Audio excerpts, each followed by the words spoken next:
अब एक नया दौर शुरू हुआ है, एक नए अहद का आगाज हुआ है। इंडिया के अंदर से आवाजें उठ गई हैं, बल्कि एक्सपोज हो गया। आज तो एहतजाज भी हुआ इतना एक्सपोज मोदी के खिलाफ, इतना एक्सपोज हुआ है अंदर से। अब बिस्मिल्लाहिर्रहमानिर्रहीम, अस्सलाम वालेकुम नाज़रीन, मैं आतिफ हाशमी और मेरे साथ राय गुलाम अली साहब मौजूद हैं।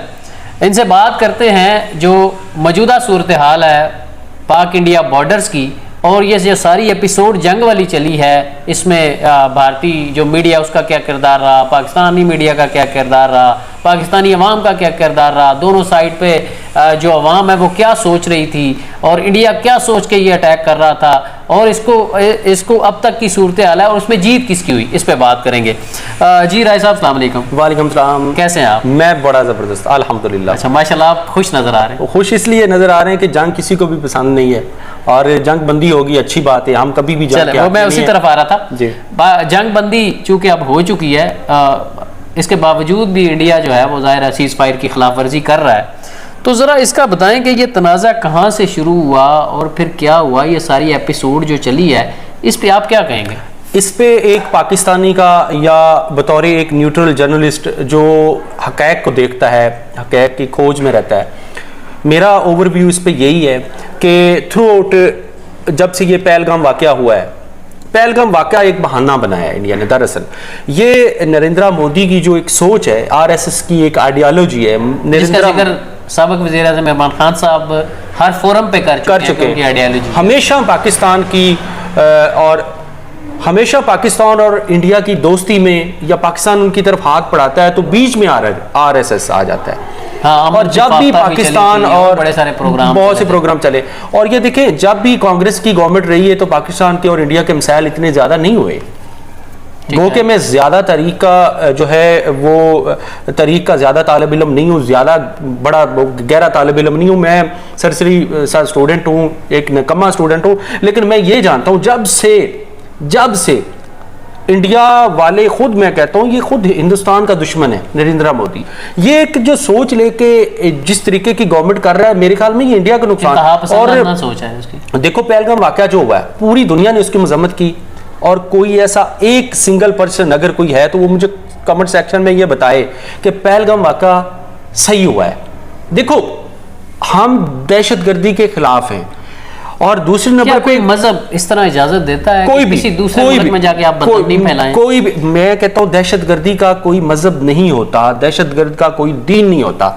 बाकी रहेगी बात इंडिया का कश्मीर के साथ एक मसला है, और कश्मीरी वहाँ फ्रीडम फाइटर हैं, वो अपनी जो आपके खुद इरादियत के लिए लड़ रहे हैं, वो उनका पर्सनल मैटर है, और वो इंडिया की टेरिटरी है, इंडिया उस पर ऑक्युपाइड है, इंडिया उस पर काबिज है, और इंडिया ने वहाँ 7 लाख फौज किस लिए खड़ी की हुई है। और सबसे बड़ी बात है, अगर इसको देखा जाए ना, मतलब आपके पास सवाल का लैब डेफिनेटली, और ये मैंने नहीं, सवाल मैं नहीं उठा रहा, या आप नहीं उठा रहे, या पाकिस्तान का मीडिया नहीं उठा रहा। वहां की एक जो है लड़की है, वो लोक गायिका भी है, उसका नाम नेहा सिंह राठौर, उसको सर्च करके देख लें। इंडिया के अंदर बैठ के इन्होंने यार उस पे FIR करवा दी है। इंडिपेंडेंट जो लोग हैं वो यही कह रहे हैं, इंडिया के अंदर से आवाज़, इंडिया के अंदर जो पढ़े लिखे लोग हैं, पढ़ी लिखी जो सोच है, वो यही कह रही है कि भाई आप खुद अपना सिक्योरिटी लैब के बावजूद आप पाकिस्तान पे, और फिर इल्जाम भी लगा दिया और फिर हमलावर हो गए। पाकिस्तान ने हालांकि तहकीकात का कहा कि हम तहकीकात, वो हर फोरम पे पाकिस्तान ने कहा कि हमें जो है वो प्रोवाइड करें, एविडेंस प्रोवाइड करें, हम काम करते। किसी भी प्लेटफॉर्म पे इंडिया एविडेंस दे पाया कि नहीं दे पाया? भाई इंडिया हमेशा जो है वो बीच में किसी का बयान पकड़ लेता है, शहबाज शरीफ का बयान पकड़ लिया, कोई नवाज शरीफ का पुराना बयान पकड़ लिया इस बात को लेके, लेकिन कोई सॉलिड एविडेंस होते हैं उस पर नहीं किया। ओवरऑल इस पे ये, और फिर बाद में जो इंडिया ने जंग पाकिस्तान पे नाफिज की, मुसल्लत की, उसका इसको अब जवाब तो मिल गया। बताएं कि ये जो डायरेक्ट अटैक इंडिया ने उस तरह से नहीं किया, मतलब कोशिश की शायद उन्होंने, लेकिन डायरेक्ट अटैक नहीं किया। आपने देखा उन्होंने मतलब तकरीबन 100 के करीब उन्होंने जो है वो ड्रोन्स भेजे, मुख्तलिफ जगहों पे अटैक किए या जासूसी की। आपको क्या लगता है कि ड्रोन भेजने का मकसद क्या था मुख्तलिफ हमारे शहरों के अंदर जाके? जी, ये एक बहुत बड़ा सवाल उठाया गया, और पाकिस्तानी ख़ास तौर पे जब पाकिस्तान पहले 2-3 दिनों में रिस्पॉन्ड नहीं कर पाया, उनको जवाब नहीं दे सका जिस तरीके से, या पाकिस्तान में थोड़ी मायूसी थी, लेकिन ये कोई कमज़ोरी नहीं थी, हिकमत अमली होती है। आपको पता है जंगें फिर सालों साल चलती हैं, अब देखें अफगानिस्तान में जो वार चली वो मुसलसल चलती गई, उसकी हिकमत पाकिस्तान अमली इंडिया होती तो है। खैर इतनी लंबी जंग के मुतहम्मल ही नहीं हो सकते। ये बकायदा जंग स्टार्ट हुई है, बकायदा जंग हुई है। ये इंडिया और पाकिस्तान की ये जंग तारीख में याद रखी जाएगी, लिखी और पढ़ी जाएगी।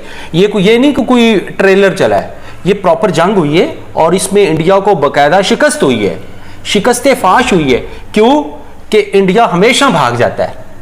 अब भी सीज फायर की तरफ अब भी सीज फायर की तरफ पाकिस्तान ने कोई नहीं, बीच में पाकिस्तान की तरफ से पाकिस्तान के बड़े कोई मजे हुए जो पुराने सियासतदान हैं, नवाज शरीफ साहब, या उन्होंने बैकडोर राब्ता अमेरिका से किया, हमें नहीं इस चीज का पता।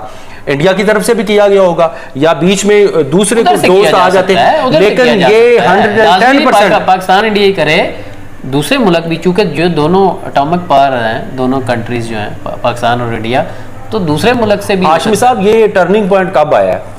ये नहीं, मैं उस पर आता हूँ। सिर्फ इससे पहले एक छोटा सा सवाल मेरा ये है, उनके एक मेजर है, मेजर गौरव आर्या, मैं वो बड़े मतलब मुतकब्बराना बोलते हैं, और वो उन्होंने पाकिस्तानी फौज को, पाकिस्तानी अवाम को हम चला देते हैं उनका बीच में चला देते हैं। या नाजरीन ये सुने उनकी गुफ्तगू, ये जिस तरीके से वो कह रहा है, जी बोले। हाँ, जिस तरीके से उन्होंने मतलब कहा, चैलेंज दिया कि छोटे मोटे अटैक ना करना हम पे, इस तरह आके हमारे जो मतलब एमिनिशन जो जहाँ पे वो वीडियो मैंने सुनी है, वो कह रहा है कि भी हिम्मत है तो बड़ा हमला करना, पता चले जितना हमने किया उससे बड़ा हमला। पाकिस्तानी अवाम शदीद गुस्से में भी थी और मायूस भी थी कि एक उनका मेजर जो है वो इस तरह की धमकियां लगा रहा है, तो पाकिस्तान की अवाम का रद्द-ए-अमल उस पर कुछ मतलब बड़ा सख्त उसको तो दिया, और साथ ही साथ अपनी मुसल्लह फ़ौज से भी गुजारिश की उन्होंने। यार हाशमी साहब, इस जंग ने पाकिस्तानी कौम को फिर जेल कर दिया।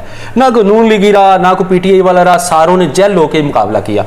और पाकिस्तानी एयरफोर्स ने उस 2% के मेजर गौरव आर्या को वो इंडिया की फौज से निकाला हुआ फौजी है। अच्छा, वो भी धुतकारा हुआ है? वो धुतकारा हुआ है। एक धुतकारा हुआ बंदा जो वहां ऐसे कर रहा था, ऐसे कर रहा था। ये साथ आप स्क्रीन पे उसकी तस्वीर देख रहे हैं, वो न्यूज रूम में खड़ा होकर ऐसे कर रहा था कि लाहौर में जो है हमारी फोर्स इंटर हो गई है और कराची पे हमला कर दिया, ये कर दिया, वो कर दिया। एक झूठा आदमी वो ये इल्जाम लगा रहा है। आपको हिस्ट्री में आपको ले चलता हूं, पीछे ले चलता हूं। एक टाइटैनिक था, हाँ, एक उन्होंने गौरव ने बनाया था, एक टाइटैनिक जहाज बनाया था, एक बड़ा जहाज बनाया था। तो उसके बारे में क्या उनके अल्फाज थे कि इसे खुदा भी खुदा न खास्ता तबाह नहीं कर सकता। और फिर वो पहली अपनी जो टूर था, पहली जो उसकी जर्नी थी, वो मुकम्मल नहीं कर सका था और आज तक निशाने इबरत बना हुआ है। और यकीनन गौरव आर्या आपकी तसल्ली हो गई है, ये मेरे ख्याल में ये ट्रेलर था। पूरी अगर शुरुआत थी और यार साथ ही उन्होंने सीज फायर की तरफ चले गए। अब जैसे ही उन्हें पता लगा हमारे एयरबेस तबाह, रफाइल तबाह, हर चीज तबाही पे, ये फजर के वक्त सारी रात इन्होंने पंगेबाजी की है पाकिस्तान के साथ। कभी उस जगह पे नूर खान एयरबेस पे, कभी किस जगह पे, कभी भावलपुर, कभी किधर इन्होंने किया। और पाकिस्तानियों ने क्या किया, फजर की नमाज पढ़ी है और फजर की नमाज के बाद अल फतह मिसाइल चलाए हैं। और फिर कोई नजर नहीं आया वहां गौरव आर्या, और फिर कोई नजर नहीं आया वहां इंडिया का नरेंद्र मोदी। ये सारे बंकरों में छुप गए थे ये। और किस तरीके से देखो, किस तरीके से जवाब दिया पाकिस्तान ने। और फिर वो आप देखें, पाकिस्तान के जिन लोगों ने, जिन शहीनों ने वहां जाके पार्टिसिपेट किया, वो अब पाकिस्तान में कैसे हीरो बन गए। हाँ, कामरान की मिसाल है, कामरान बशीर को हाथों हाथ ले रहे। नाज़रीन किराम, कल हम एक जो है क्रिश्चियन, वो बेसिकली कामरान जो हैं वो क्रिश्चियन बरादरी से ताल्लुक़ रखते हैं, हमारे भाई हैं। उनके एक मोहल्ले में हम गए, उनकी एक कॉलोनी में गए, तो लोगों ने हमें हाथों हाथ लिया और कामरान के फलक शिगाफ नारे थे। चले, उन्होंने तो जाहिर है ये तो उनको अप्रिशिएट करते हैं, और जाहिर है उनको बाद में जो है वो तमगे भी दिए जाएंगे। एक तमगा तो उनको अभी मिल गया ना पाकिस्तानी कौम की तरफ से, ये बहुत और अवाम की तरह ये बहुत बड़ा तमगा है। अब जंगी सूरत हाल में मुख्तसर सा जवाब दीजिएगा कि जंगी सूरत हाल में आपको दोनों साइडों की जो अवाम है उसका रद्द अमल कैसा लगा? मैं आपको एक कैटेगरी के लिए बात बता दूं, आप सर्वे करवा के देख लें। आप एक सर्वे करवा के देख लें कि इंडिया की कितने परसेंट जो है ना, 1.5 अरब आबादी है ना इंडिया की जी, कितने फीसद आबादी कितने फीसद जंग के हक में? वो बिल्कुल जंग के हक में नहीं है। पाकिस्तानी भी जंग के हक में नहीं है, हम भी नहीं है। लेकिन हमारा तो ऑब्वियसली, हमारे तो डीएनए में भाई सीधी सी बात है, हम तो जंगजू लोग हैं, हम लड़ने वाले हैं। और आप बनिए जो है, आप बनिए, आप हमेशा मकार है ना, मकार पीछे हाँ, छुप फायर के बाद भी चुप के बाहर करते हैं। अब देखो आपके वो बाबा जी ने अगर निगोशिएट करवा दिया था, सीज फायर करवा दिया था, ट्रंप साहब ने बीच में आके वो अपनी ट्वीट दाग दी और कह दिया कि सीज फायर, उसके बाद भी आपने काम जारी रखा। हम ऐसी कौम है, हमारी तरीक को आप बड़े अच्छे तरीके से जानते हैं और आपको इसी चीज का है, आपको डर है हिंदू खतरे में, हिंदू खतरे में। मोदी साहब आपका नारा ही है कि हिंदू खतरे में, हिंदू कोई खतरे में नहीं है, आपकी वजह से हिंदुओं को भी नुकसान हो रहा है और आप ना सिर्फ हमारे दुश्मन हैं, सबसे बड़े आप हिंदुस्तान के दुश्मन हैं। मैं अब आ जाता हूँ मीडिया पे जी। दोनों तरफ का जो मीडिया था, आप उसके किरदार को कैसे देखते हैं? दो तरफा मीडिया ने इस सारी सूरत-ए-हाल पहलगाम वाक़े के बाद से लेके अब तक दो तरफा जो मीडिया है उसका किरदार आपको कैसा लगता है? आतिफ साहब, पाकिस्तान का मीडिया जो है ना वो बड़ा सेंसिबल मीडिया है। हम अमूमन इस पे बात करते हैं कि पाकिस्तान में वो बिकाऊ सहाफ़ी है, वो जर्नलिज्म कर रहा है, वो बिका हुआ है, वो नून लीगी है, या वो ये बात यहाँ तक ठीक है। टिल्ट लेना वो मुल्क के लिए करते हैं कि जी, कुछ लोग कहते हैं, आप कहते हैं कि जी नवाज शरीफ मुल्क के लिए कोई भी, मतलब मैं कहता हूँ इमरान खान साहब बेहतर है, वो यहाँ तक ठीक है। लेकिन अब जब पाकिस्तान को जरूरत पड़ी है एक पॉजिटिव जर्नलिज्म की, तो पाकिस्तान के सहाफ़ियों ने जो मेन स्ट्रीम के, उन्होंने तो अपना हक अदा किया ही है। लेकिन जो नौजवान है पाकिस्तान के सोशल मीडिया जिनको दहशतगर्द भी कहा गया, जिनको बर्गर बच्चे भी सब कहा गया, उन्होंने भी अपना एक डिजिटल प्लेटफॉर्म पे भी जंग लड़ी है और वहां भी इंडिया को निस्त नबूद किया, इबरतनाक शिकस्त। मीमर ने तो फिर कमाल कर दी, और यहाँ तक भी मीमर ने कमाल कर दी कि उस वक्त से डरो जब चीमा एक्सप्रेस या चीमा बसें चलती है ना, चीमा वाली बसें, वो जब जो लाहौर से दिल्ली जाया करेगी सुबह 4 बजे। अच्छा, मतलब आपको लगता है पूरा इंडियन मीडिया का है, ये तो हो गया पाकिस्तान, ये पाकिस्तान का वर्जन है। और पाकिस्तान की तरफ से तमाम ने, और बल्कि पाकिस्तान के वजीर आज़म ने अप्रिशिएट किया है, तमाम मीडिया का अप्रिशिएट किया है, जर्नलिज्म जितने भी सोशल मीडिया के सब का उन्होंने शुक्रिया अदा किया ये, और मैं खुश हूँ इन पे। जबकि दूसरी साइड पे खुदा की कसम मैं अफसुर्दा हूँ यार कि इतनी बड़ी कौम को बेवकूफ बनाने वाले वहां बैठे हैं, वो मकार सहाफी, वो जो चीख रहे थे अंदर, मुझे लग रहा है खबरें पता नहीं अजीब गरीब चला रहे थे सुबह पाकिस्तान पे, पता नहीं यार, वो पता नहीं यार, आर्मी चीफ को गिरफ्तार कर लिया गया, पाकिस्तान के आर्मी चीफ को, इस तरह की पता नहीं अजीब गरीब वो उन्होंने कहा कि जी अपना पाकिस्तान के आर्मी चीफ को गिरफ्तार कर लिया है और सहर शमशाद ने जिम्मेदारियां निभा ली हैं और जिम्मेदारियां उन्होंने संभाल ली हैं। भाई पाकिस्तान के साबका आर्मी चीफ को कोई पकड़ नहीं सका, पाकिस्तान के साबका आर्मी के ऑफिसर्स को पकड़ता कोई नहीं, तो आदर सर्विस को पकड़ना था। पाकिस्तान ने यूनिटी शो की है, यूनिटी शो की है और तमाम ने यूनिटी शो की। लेकिन इंडिया मीडिया जो है वो अगले दिन बेचारा शर्मिंदा भी था, मतलब हमने देखा कि यार असल में ना ये वो अपनी रेटिंग के चक्रों में पड़ जाते हैं।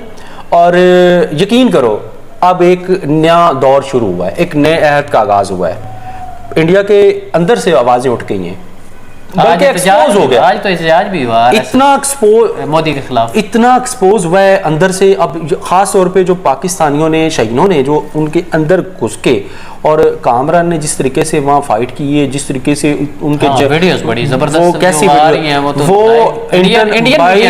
इंडियन सोशल मीडिया ने शेयर किया, क्योंकि जाहिर है उनके इलाके में था तो पाकिस्तानी तो वहाँ पे नहीं बना रहे थे, इंडियन ही बना रहे थे। मैं कहता हूँ कि जो बड़े बड़े ममालिक हैं, जंगजू जो बड़े बड़ी जिनके पास फोर्सेस हैं, जिनके पास जो राफेल तैयारे बनाने वाले बड़े बड़े मुल्क फ्रांस वगैरह, वो सोचने पे मजबूर हो गए कि यार इन लोगों ने कमाल कर दिया है। और सबसे बड़ी बात आपको बताऊं, यूनिटी का लेवल देखो पाकिस्तान का, सेक्रीफाइस का लेवल देखो। वो तस्वीर आपको साथ नजर आ रही होगी स्क्रीन पे कि पाकिस्तान के वो जो फाइटर जो शाहीन जा रहे थे, तो उससे पहले वो अपनी वसीयत पे साइन कर रहे थे। वो कितना यार इमोशनल सीन है, और अपनी फैमिली को, बाल बच्चों को, सबको जेन में नहीं होता क्या, मादरे वतन उस वक्त ज़हन में होता है कि आपने मादरे वतन के लिए, ये तो मादरे वतन के लिए जाहिर है टाइम की कमी भी है नाज़रीन, वरना बड़ी दिलचस्प गुफ्तगू है। एक आखिरी सवाल राय साहब, अगर पाकिस्तान ये सारे हमलों का जवाब ना देता, जिस तरह पहले 2 दिन हुआ, ड्रोन आते रहे चले जाते रहे, तो मुस्तकबिल पे, इस खित्ते पे और पाकिस्तान पे और मुस्लिम दुनिया पे इसके क्या असरात होते? डेफिनेटली पाकिस्तान ने जवाब तो देना ही था, अल्टीमेटली जवाब इंडिया को मिलना ही था। को पाकिस्तान ने चूड़ियाँ तो नहीं पहनी हुई थी, पाकिस्तान बाकायदा एटॉमिक पावर है, बाकायदा एटॉमिक पावर है, ठीक है। लेकिन ये हिकमत अमली थी जो हमारी आवाम क्योंकि थोड़ी जज्बाती है और वो जल्दी चाहती है कोई नतीजा मिल जाए। लेकिन ये एक काबिल गौर बात है कि कभी भी नेक्स्ट भी कभी भी इस तरह की सिचुएशन हो तो आपने हमेशा अपनी फोर्सेस पे इत्मीनान करना है, भरोसा करना है, जल्दी नहीं डाली। हमें पता है स्ट्रेटजी, हमें इस चीज का नहीं पता, उनको पता है, वो उनका काम है, जिसका काम उसी को साझे। और उन्होंने जो हिकमत अमली अपनाई, फिर इंडिया को फिर जवाब दिया और इंडिया को अगर मैं थोड़ी देर के लिए कहता हूं, अगर पाकिस्तान ना जवाब देता तो क्या असरात होते? जवाब तो अल्टीमेटली देना ही था, लेकिन ये एक प्रेशर बढ़ता जाना था अवाम के अंदर, हम गुस्से की एक लहर जो है वो बढ़ती जानी थी। हमने अवाम के अंदर जाके देखा, यार वो कह रहे थे ये क्या है, वो भाई बसंत लगी हुई है यहाँ ड्रोनों की, ड्रोन आ रहे और सर्विलेंस हो रही है, जगह जगह पे ड्रोन आ रहे हो। हमारे गांव में वहाँ उकाड़ा में जनाब वो मुझे फोन आया कि जी शां शां की आवाज आ रही ऊपर तो मैंने कहा देखो, वो कहते हैं जी ड्रोन है, तो ड्रोन इधर भाग गया। तो दूसरे नंबर पे ये कि एक आपको और एक यहाँ पे टेक्निकल बात बता दूं, क्योंकि मैं दिफाई तजियाकार तो नहीं हूँ। ये बताया गया पाकिस्तान की तरफ से कि अगर हम उन ड्रोन्स को रोकते या उन ड्रोन्स को वहाँ किल करते तो वहाँ पाकिस्तान की जो पाकिस्तान का दिफाई निज़ाम होता है ना, इंस्टॉलेशन थी, उनकी लोकेशन शो हो जानी थी। तो वो पाकिस्तान ये स्ट्रेटजी थी। और मेरे ख्याल में हमने पिछले दिनों में ना कुछ थोड़ा सा गैस गलत कर लिया था, और इंडिया तो पहले ही वो चाहता है कि पाकिस्तानी आपस में लड़े।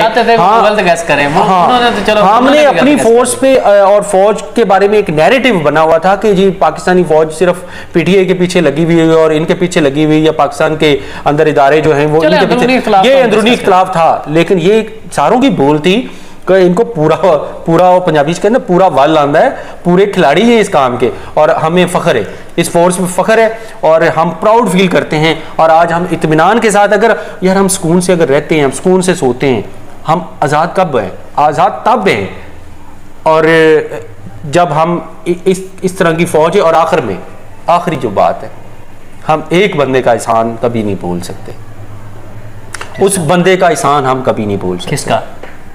आपको नहीं पता? किसका? बताएं ना, नाज़रीन को बताएं, आप बताएं। मोहसिन पाकिस्तान डॉक्टर अब्दुल कदीर खान। हाँ, मैं आपके मुंह से सुनना चाहता था नाज़रीन।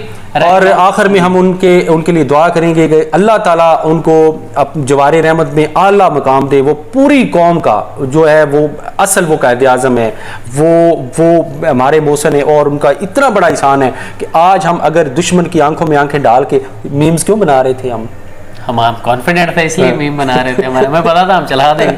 चले नाजरीन, राय गुलाम अली साहब हमारे साथ मौजूद थे, आपने उनकी बातें सुनी। अल्लाह ताला डॉक्टर अब्दुल कदीर खान को करवट जन्नत नसीब करे, और जो हमारे दिफाई इदारे हैं उन पे हमें बड़ा फ़ख्र है और उनको हम सलूट पेश करते हैं। और इंडिया को ये ताकीद भी करते हैं कि इंडिया अब दोबारा पंगा ना ले। पहले हमने जो मारा उन्हें 99 में, तो 25 साल वो निकाल गए, मेरा ख्याल है इसके बाद 50 साल वो जो है वो निकाल जाएंगे। लेकिन अब सीज़ फायर हो चुका है, इसके बाद इंडिया जो है वो फिर शरारत कर रहा है। तो इस शरारत का जवाब भी पाकिस्तान की आर्मी जो है वो, पाकिस्तानी फोर्सेस जो है वो देगी।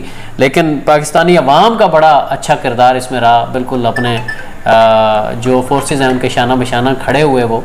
तो आपको क्या लगता है कि आगे पाकिस्तान और इंडिया की जंग आगे बढ़ेगी या नहीं बढ़ेगी, या यहीं पे अब सीज़ फायर होगा? और अगर इंडिया दोबारा हरकत करता है तो उसका कैसे मौसर जवाब दिया जा सकता है? कमेंट सेक्शन में अपनी मोहब्बत का इजहार ज़रूर कीजिएगा, और कमेंट सेक्शन में ये भी ज़रूर बताइएगा कि हमें कौन सा प्रोग्राम है या कौन सा टॉपिक है उस पर प्रोग्राम करना चाहिए, ये ज़रूर बताइएगा। इसी के साथ मुझे आतिफ हाशमी को और राय गुलाम अली को दीजिए इजाज़त। पाकिस्तान जिंदाबाद।